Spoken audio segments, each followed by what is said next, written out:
morning, everyone. So as we can see on the screen, our topic for today is abortion. So our goal for today is to emphasize and persuade people na i-break yung stigma about abortion being called as murder. So our advocacy is titled Validating Options, Information and Choice for Everyone. And compassion over criminalization, my body, my choice, my future. So let me explain first kung bakit ganito yung background namin. And I think this topic is one of my favorite characters by extent, Deborah Reese McLean, the woman who was misjudged and misunderstood by the people around her. So she quoted na a woman shouldn't be judged by their ability to bear a child. So let me first introduce Reese. Reese was a stoic, spoiled child. She was impregnated by the age of 16 and she decided to abort it. So, nagalit po yung partner niya kasi inabort nila yung bata nila, which is, I think, is valid kasi 16 pa lang sila. Although Reese was very rich, they have all the resources, she wasn't mentally stable and she wasn't mentally prepared to be a mother. So, in the future, it became her problem kasi when she gave birth to her second child, nagka-postpartum depression siya. Nagka-postpartum depression siya, and she think na yung second child niya is a reincarnation of her aborted first child, at akala niya papatayin siya ng second child niya. So,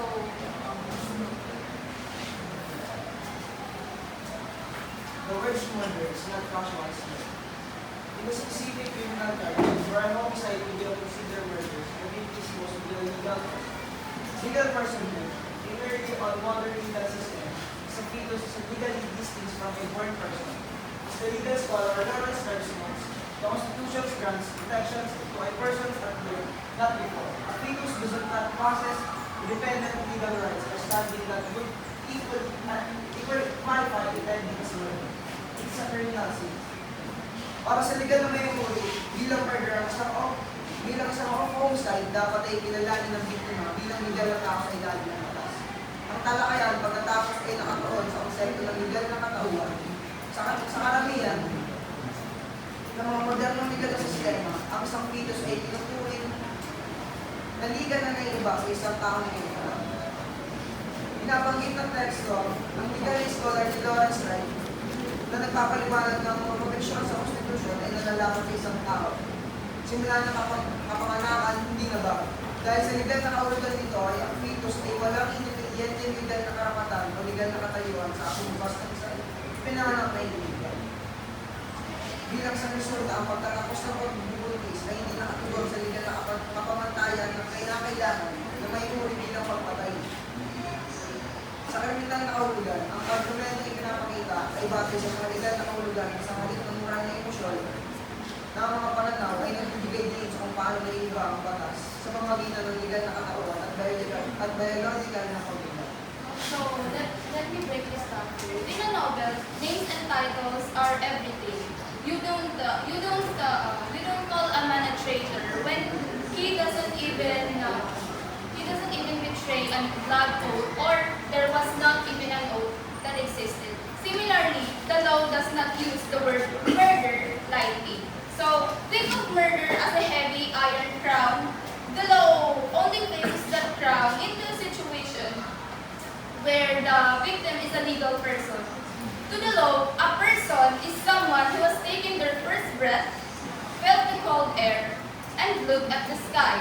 So, words aren't just sounds, they are sentences. If you call it a murder, you are using a law meant for those who walk on this earth. You are trying to fit a ghost into a suit of armor designed for a soldier. The law waits for that first breath. If a fetus were a legal person before birth, law would essentially turn the woman's body into a courtroom. It would prioritize the potential life over present life. So, in easy words, hindi magagamit ang murder sa case ng abortion because the fetus is not even a legal person at all kasi they have not an ID and hindi pa sila naaanak.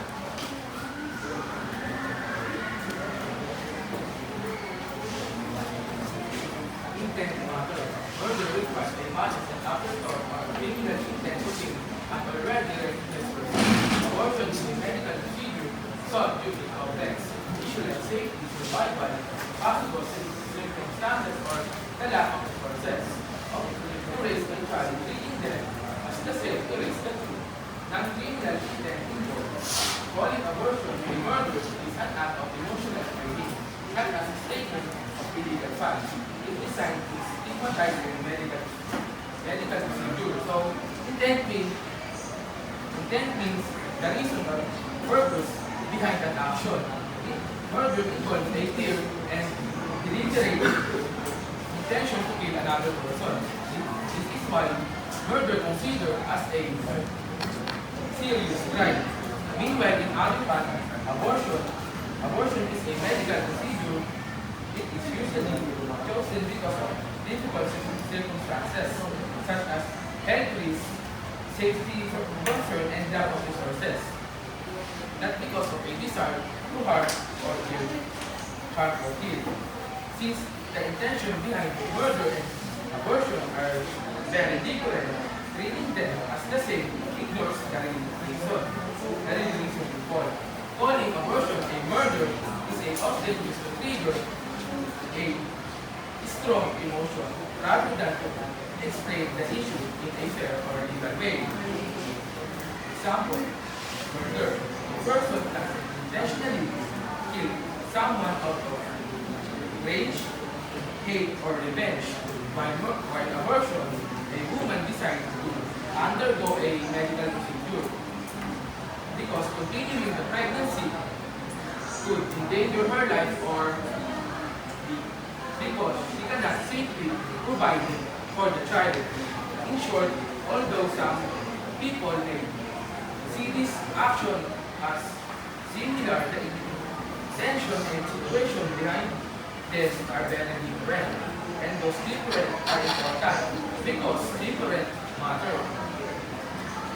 You see a crime because it's easy to judge from the sidelines, but the law sees the truth. It sees the difference between a heart full of hate and the woman just trying to find a way to breathe when the world is closing in.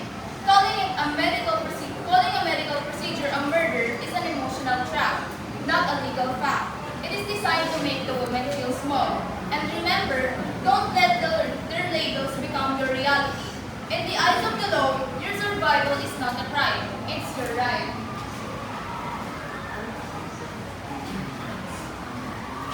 So finally, acceptance of principle of family integrity as the every person has the right to decide what happens to their body. We don't force people to make one or that pregnancy demands 9 months of physical control. Medical is and life regulated consequences. Sabi dito, may karapatan ng bawat tao mag-decision sa kanyang mga katawan. Tulad ng kung ipilit mag-donate ng dugo o mga organs. Ang pagbubuntis ay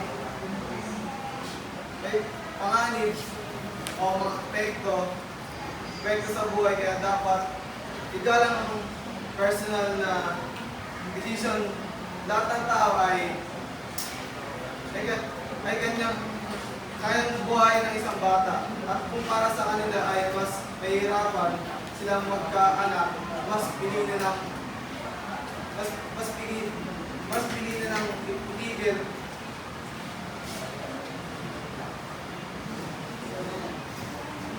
silang ang anak ang mas mahigipon nilang ituloy. So, the widely accepted principle of body integrity holds to every person of the right side. What happens to their body? So, ang body integrity. So, let's talk about that. If you're a billionaire, gusto mo ba na gamitin ng ibang tao ang iyong assets to help other people? If it's your hard work and labag naman sa kalooban mo, papayag ka ba? Di ba hindi? So, let us connect that fact to abortion. So, kung ikaw, sabi nga dyan, the fetus may have a right to life, but it does not have a right to use someone else's body to sustain it. Oo nga, tama nga kayo. sa mga moral na sinasabi nyo na may karapatan po ang bata na mabuhay at inosente lang sila. Pero wala silang karapatan na sirain ang katawan at sirain ang buhay ng magdadala ng bata.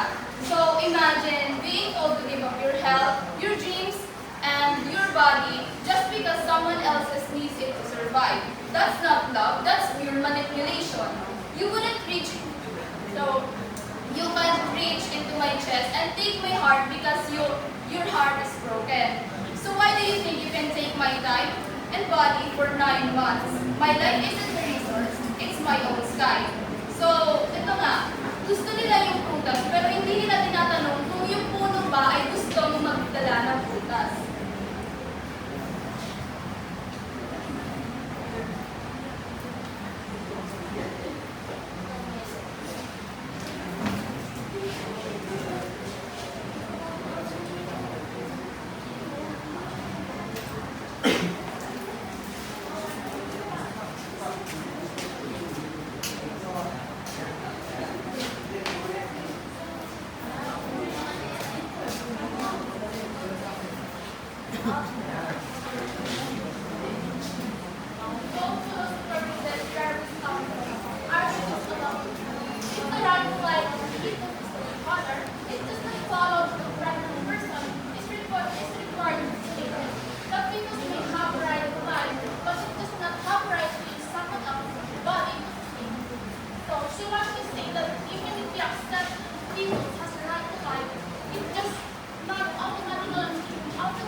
magulang na magbuntis siya at least siguro teenage.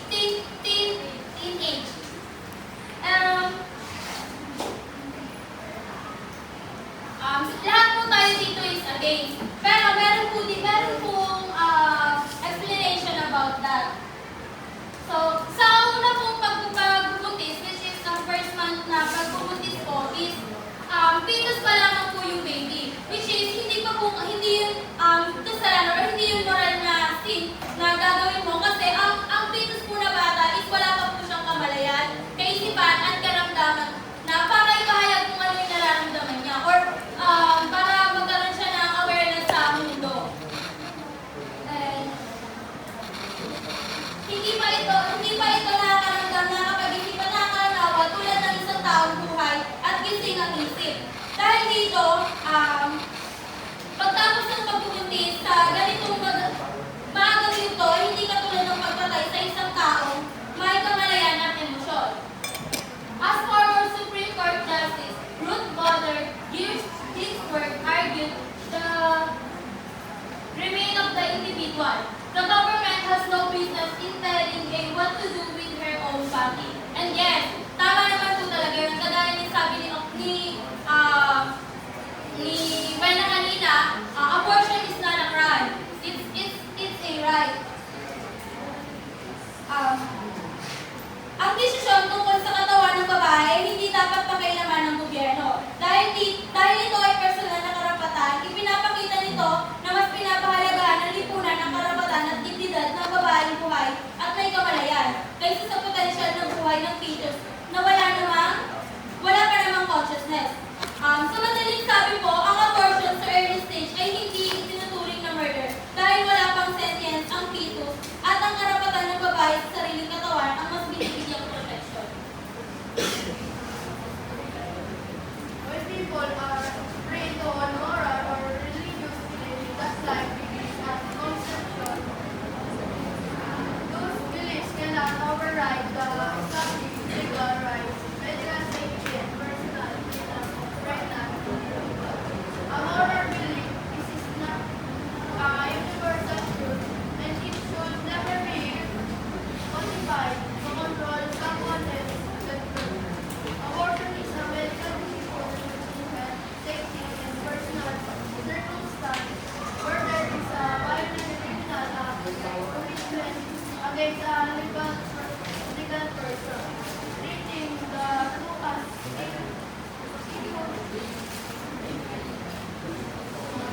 synonymous, elaborate, dishonest, and fundamentally impossible. Sinasabi po nito na malaya ang bawat tao na magkaroon ng sariling paniniwala, moral o panliliwa. Tulad ng paniniwala na simula ang buhay sa paglilinis. Gayun pa man, sinasabi nito na ang mga personal na paniniwala nito ay hindi dapat manalig o ipilit.